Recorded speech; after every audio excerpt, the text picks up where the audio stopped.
They weren't just muscle cars, they were lightning in a bottle.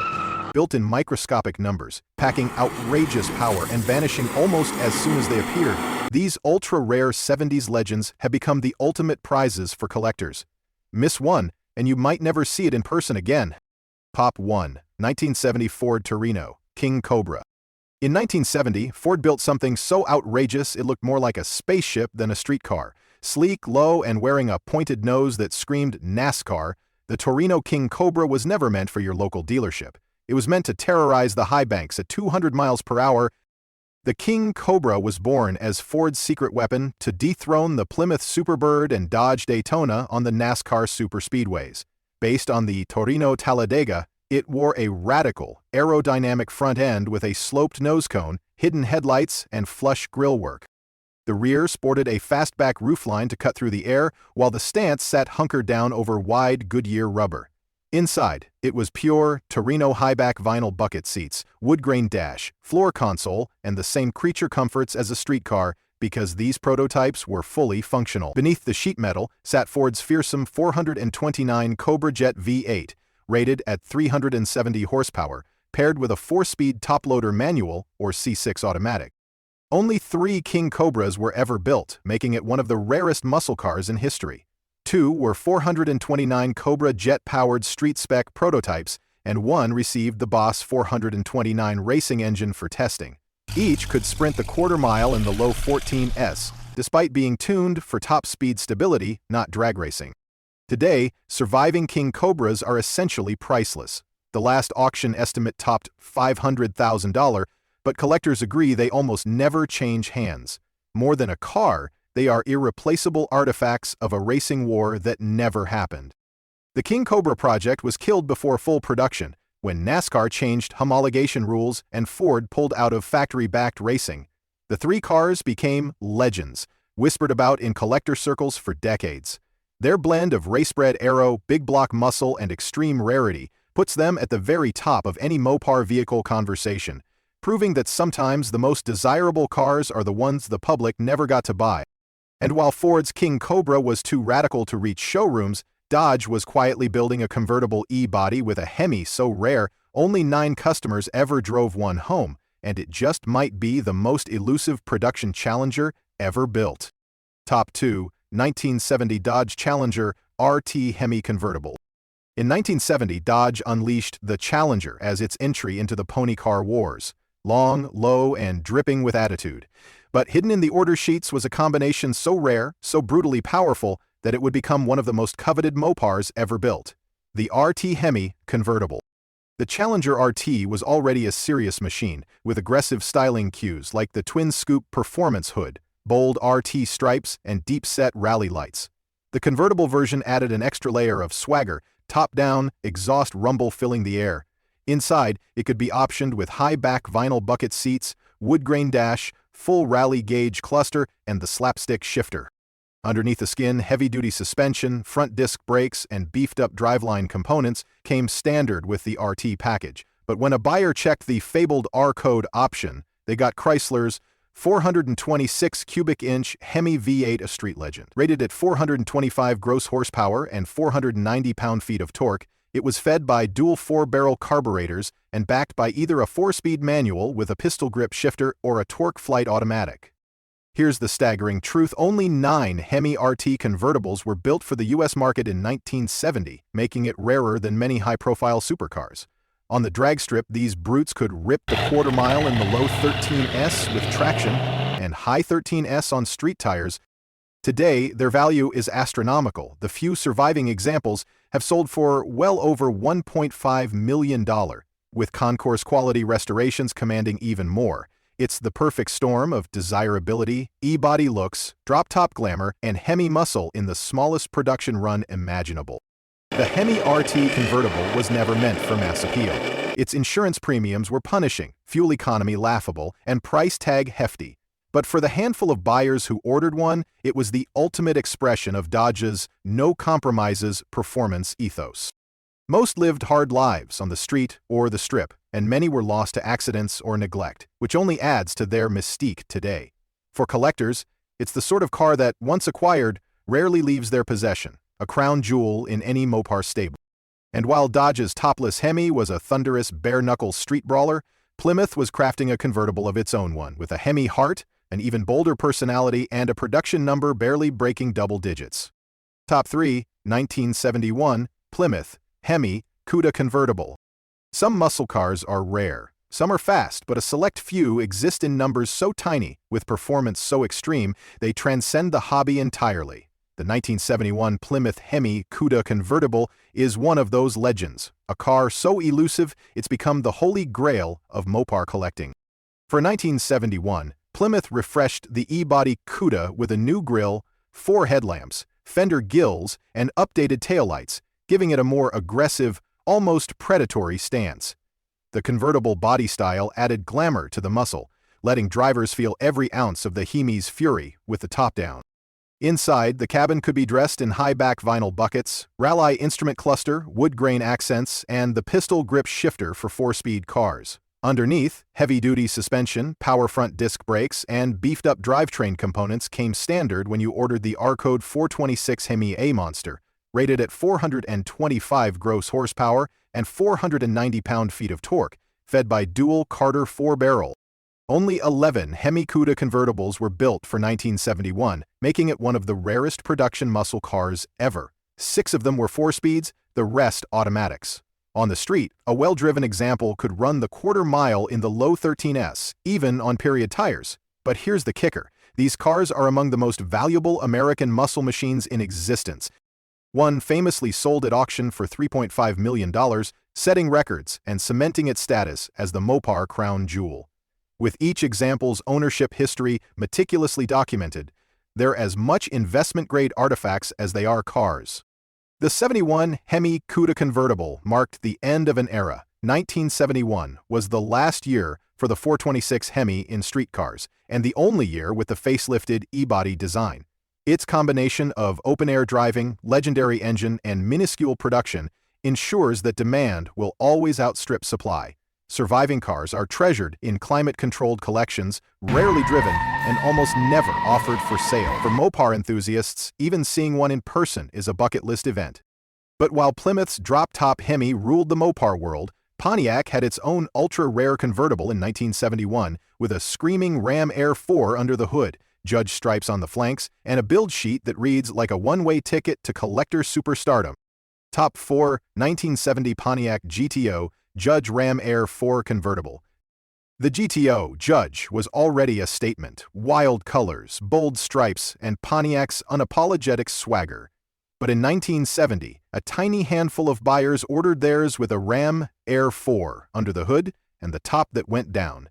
The result? One of the most lethal and elusive Pontiacs ever built. The 70 Judge convertible wore everything that made the Judge an icon: the Endura front bumper in body color, Rally 2 wheels with trim rings, and flamboyant The Judge graphics. Orbit orange was the showstopper shade, but others could be had for the stealthy buyer. Inside, you found high-back Stratato bucket seats, a wood-grain dash, Rally gauges, and the Hurst shifter, either the standard T-handle for the monthly 4-speed or the dual-gate his-hers automatic. Under the scooped hood, the optional Ram Air 4 400 cubic inch V8 was the pinnacle of Pontiac engineering for the street. 370 gross horsepower, 445 pound-feet of torque, forged internals, high-flow heads, an aggressive cam, and functional cold air induction. Pontiac built only 18 Ram Air 4 Judge convertibles for 1970, with a mere 7 equipped with automatics. On the strip, a well-tuned 4-speed car could crack the low 13s, embarrassing rivals that underestimated its muscle. Today, their rarity and performance pedigree put them in the upper echelon of Pontiac values. Recent sales and auction estimates have topped $1 million for Concours examples, with original drivetrains and documentation pushing prices even higher. These aren't just cars. They're the stuff of Pontiac folklore. The Judge Ram Air 4 convertible was the ultimate GTO in both style and performance, arriving just before emissions and insurance rates began to gut the muscle car formula. Survivors are virtually all accounted for, often changing hands privately between top-tier collectors. They embody an era when Pontiac still chased raw speed with no apologies, and when ordering the most powerful engine with the least practical body style was the ultimate flex. And if you think Pontiac's Ram Air 4 Judge convertible was scarce, wait until you meet its 1971 successor, the final year Judge Drop Top, built in even smaller numbers and carrying the bittersweet honor of closing the book on Pontiac's most flamboyant muscle icon. Top 5 1971 Pontiac GTO Judge Convertible. By 1971, the muscle car party was winding down. Emission standards were tightening, compression ratios were falling, and insurance premiums were killing performance sales. Yet Pontiac sent the GTO Judge out in a blaze of glory, with a convertible so rare it would become one of the most sought-after Pontiacs ever built. The 1971 Judge carried over the GTO's aggressive styling, but with subtle changes. A new Endura nose with twin grills, fresh hood scoops, and wraparound parking lamps. The convertible version added a touch of elegance to the muscle, letting drivers cruise with the top down while still flexing their performance pedigree. Inside, it came standard with straight-O bucket seats, wood-grain dash, rally gauges, and the Hurst shifter for the Munty 4-speed or the dual-gate his-hers automatic. Under the hood, buyers still had serious power choices, with the Judge package pairing a Ram Air 455 HO V8 rated at 335 net horsepower and 480 pound-feet of torque. The functional Ram Air hood and performance suspension kept the Judge's street credibility intact despite the shifting performance landscape. Pontiac built only 17 Judge convertibles in 1971, making it even rarer than the Ram Air 4 drop-tops from the year before.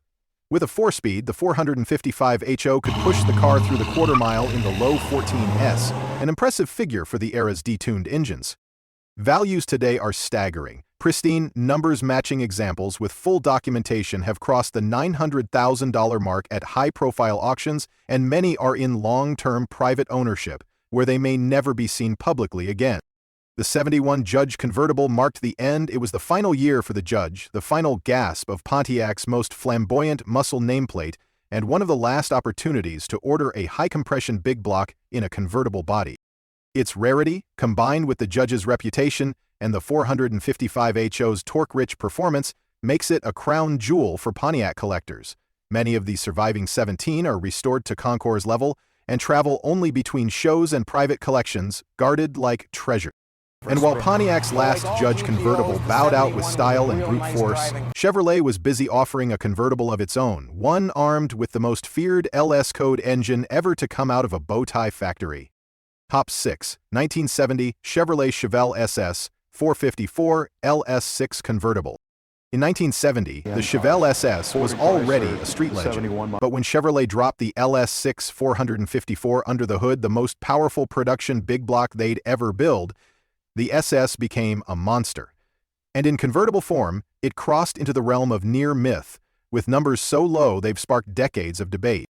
The SS 454 package transformed the Chevelle's clean lines into an intimidation statement. The domed cowl and induction hood, blacked-out grille, bold SS badging, and optional racing stripes made it instantly recognizable. The convertible added a touch of style, with a power top, chrome windshield surround, and the freedom to hear the LS6's roar unfiltered. Inside, buyers found strato bucket seats, a horseshoe shifter for automatics or Hurstick for the Muncie 4-speed, and round-gauge instrumentation set in wood-grain trim. Under the hood sat the LS6 454 cubic inch V8, conservatively rated at 450 gross horsepower and 500 pound-feet of torque, with a solid lifter cam, 11.251 compression, and a Holley 4-barrel carb. Exact production numbers for the LS6 convertible remain a mystery. Out of 4,475 LS6 Chevelles built in 1970, estimates for convertibles range from 20 to 80 units, depending on the source. Regardless of the precise figure, its rarity is undisputed. Performance was jaw-dropping for the era, quarter miles in the low 13s, at over 105 miles per hour on street tires.